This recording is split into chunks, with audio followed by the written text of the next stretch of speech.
అందరికీ వెల్కమ్. చాలా దూరం నుంచి నా మీద ఎంతో ప్రేమతో ఇక్కడికి వచ్చిన మీ అందరికీ హోల్ హార్టెడ్గా థ్యాంక్స్ అండ్ వెల్కమ్. సరే, నేను మీకు ఒకటి చెప్తా. నేను హోటల్ నుంచి ఇక్కడికి స్టార్ట్ అవుతున్నప్పుడు ఒక ఆయన నన్ను కలిశారు. హర్ష గారు, మీరు మూవీ ఏదో తీస్తున్నారంట కదా, టీజర్ లాంచ్ ఈరోజే అంట కదా, నాకు ఒకసారి అందరికన్నా ముందు చూపించగలరా అని అడిగారు. సరేనే అండి, దానికే ఉంది, చూపించడమే కదా, మనల్ని ఎలాగో అభిమానించే వాళ్ళు, దానిలో ఏముందని చూడండి అని పెట్టా. ఎలా ఉంది అని అడిగా. చాలా బాగుందండి, కాకపోతే నాకు ఒక క్వశ్చన్ ఉంది అని అడిగారు. ఏంటి ఆ క్వశ్చన్ అని అడిగా. అసలు సినిమా ఎందుకు అని అడిగారు. సరే, ఆ క్వశ్చన్ మీకే కాదు చాలా మందికి ఉంటుంది, డైరెక్ట్గా అక్కడే చెప్తా అనేసి స్ట్రైట్గా హాస్పిటల్లో కొంచెం బాగోపోతే చేసుకుని ఇక్కడికే వచ్చా. ఇప్పుడు నేను మిమ్మల్ని ఒక క్వశ్చన్ అడుగుతా సరదాగా.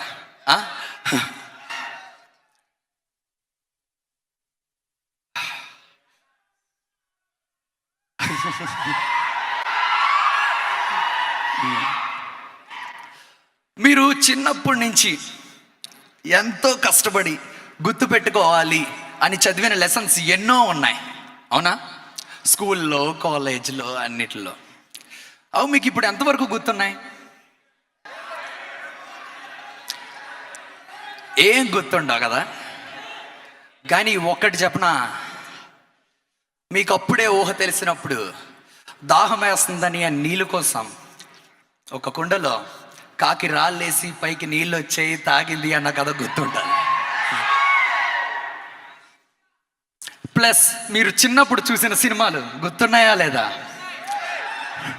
బేసిక్గా మనుషుల మైండ్లు ఏంటంటే కథలు గుర్తుపెట్టుకోవడానికి మాత్రమే డిజైన్ చేయబడ్డాయి, ఇంకా ఏది కాదు. మరి కథ చెప్పడంలో ప్రెసెంట్ ది మోస్ట్ పెద్ద మీడియం సినిమా. సో అందుకనే మాట మనం సినిమా చేయడం, కొన్ని కమ్యూనికేట్ చేయడానికి, ఇంకా ఆడియన్స్కి చాలా ఇంటరాక్ట్ అవ్వడానికే ఈ సినిమా అన్న మీడియంని మనం వాడుకుంటున్నాం. సో బేసిక్గా ఇదంతా ఒక 1 year బ్యాక్ స్టార్ట్ అయింది. 1 year బ్యాక్ స్టార్ట్ అయినప్పుడు నేను అనుకున్నా, ఇలా మీరు సినిమా చేస్తే బాగుంటుంది అన్నట్టు వచ్చినప్పుడు జస్ట్ నేను పాయింట్స్ అన్నీ చేసుకున్నా. ఏంటి, ఎలాగా, అసలు ఇది చేయడం వల్ల ఏవేవి అడ్వాంటేజెస్ ఉంటాయి ఏంటి. ఒకరు అన్నారు, సినిమాలు సక్సెస్ చేసుకుంటూ వెళ్ళిపోతే బోల్డ్ అంత డబ్బులు వస్తాయి అన్నారు. నిజమే కదా, మనం ఎక్కువ ఇవ్వాలంటే మనకు ఎక్కువ డబ్బులు కావాలి, లేకపోతే ఎలా అవుతుంది. రెండోది, ఇందాక మీకు చెప్పిన పాయింట్,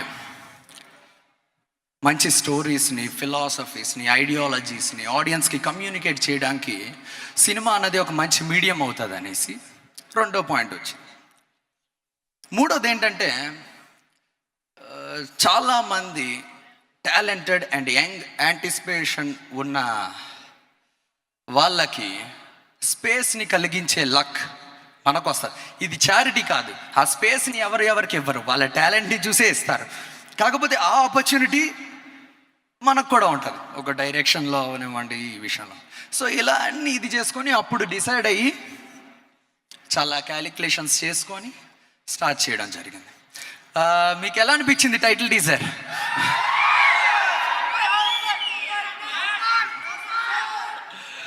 మీరు హ్యాపీ అయితే నేను హ్యాపీ.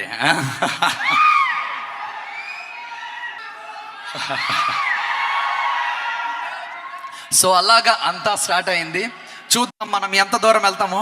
ఒకటి మాత్రం పక్కాగా అక్కడికి వెళ్తాం ఎవరు. అయితే